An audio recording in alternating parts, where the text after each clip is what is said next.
Hello दोस्तों, शलोम सलाम, आप सभी की सलामती हो।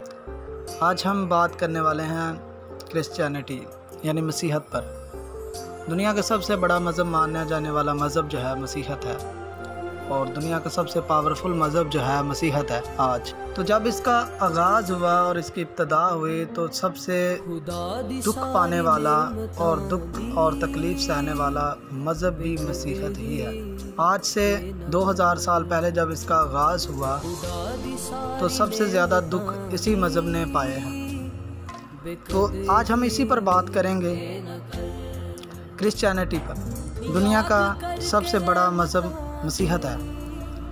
इसकी इब्तिदा कब हुई, आज हम इसी पर बात करेंगे, यानी मसीहत पर बात करेंगे। पहले तो हमें देखना ये है कि मसीहत जो है किससे शुरू है। मसीहत जो है फॉलो करती है यसू अलमसीह को, यानी यसू मसीह के ज़िंदा होकर आसमान पर जाने के बाद शागिर्दों ने मसीहत पर ईमान वाले लोगों को एक निशान दिया कि हम मसीह के मानने वाले मसीही हैं। तो दुनिया की सब कौमें इस बात से और इस फेत से उनके ख़िलाफ़ हो गई, यानी मसीहत के ख़िलाफ़ हो गई।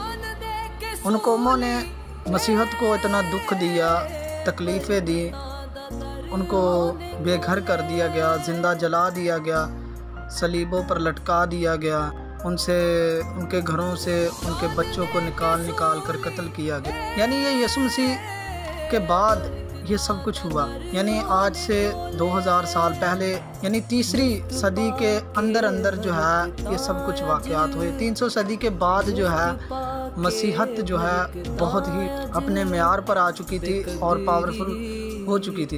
यानी तीसरे सदी के अंदर जो है, यानी दूसरी सदी, मसीहत जो है दुख पाने वाली जो है कौम है। उनके लोगों को बहुत ज़्यादा दुख बर्दाश्त करना पड़ा है। मेरे अजीज़ भाई और बहनों, मसीहत जो है यसू मसीह को मानने वाली है। और आज अगर हम देखते हैं कि मसीहत आज दुनिया की सबसे बड़ी कौम है और सबसे मजबूत और पावरफुल कौम है, तो सबसे दुख पाने वाली और ईमान वाली भी यही कौम है। जब मसीहत को दुख दिया गया, उनके घरों को जला दिया गया, तो मसीहत को कौमों ने ख़त्म करने की बहुत कोशिश की, बहुत कोशिशें की कि मसीहत को हम ख़त्म कर। पर मसीहत के ईमान और खुदा से मोहब्बत की वजह से वो और भी बढ़ती। जब इसका आगाज़ शुरू हो गया कि हम मसीह के मानने वाले मसीही हैं, तो लोगों ने उनको मारना शुरू कर दिया और उनको ख़त्म करना शुरू कर दिया, लेकिन वो और भी ज़्यादा बढ़ते। और आज भी अजीज़ भाई और बहनों ऐसा ही हो, लोगों को बेघर किया जा रहा है, मसीहत को ख़त्म करने की कोशिश की जाती है जो अदर्स कंट्रीज़ में लोग रहते हैं। लेकिन यही वक्त है कि हमें अपने मुसीबत और दुख में खुदा उनको याद रखना है। लोग जितना मसीहत को ख़त्म करने की कोशिश करेंगे, मसीहत उतनी ही बढ़े। क्योंकि मसीहत जो है, अगर दुनिया में सबसे ज़्यादा आज मसीहत फैली है, तो मसीहत ना तो तलवार की वजह से फैली और ना ही जुल्म की वजह से।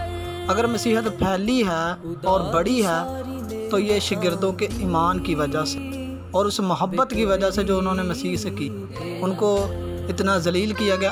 अब मुल्क पाकिस्तान में देख लें, मसीहत जो है यानी बहुत ही काम करते हैं, उनसे गंदे काम करवाए जाते हैं, उनको झाड़ू पोछे वाले कामों पर रखा जाता है कि यानी ये इनके लिए काम है। तो देखें, मसीहत जो है वो सब काम कर लेती है, लेकिन किसी के आगे हाथ नहीं फैलाती। मसीहत जो है झुकती नहीं है किसी के आगे, मेहनत से काम करती है। इब्तदाई कलीसिया ने भी मेहनत की, खुदा के कलाम को वफ़ादारी और दिललगी से पहुंचाया।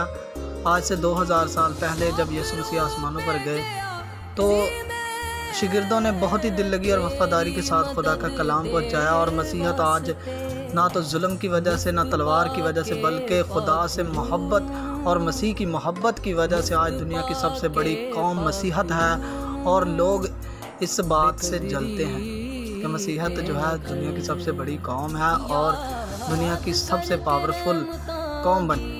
लेकिन कुछ बातें हैं जिनको हम भूल नहीं सकते, उन बातों को हमें याद रखना है, क्योंकि हमारे लिए यसू मसीह के शागिर्दों ने बहुत ही मुसीबतें, दुख, तकलीफ़ें सही हैं। पलूस रसूल ने, 12 शिगिर्दों ने, और इब्तदाई कलीसिया का इसमें सबसे बड़ा हाथ इब्तदाई कलीसिया का है, जिन्होंने सबसे ज़्यादा दुख पाया। लेकिन पलूस रसूल कहते हैं कि कौन हमें मसीह की मोहब्बत से जुदा कर सकता है।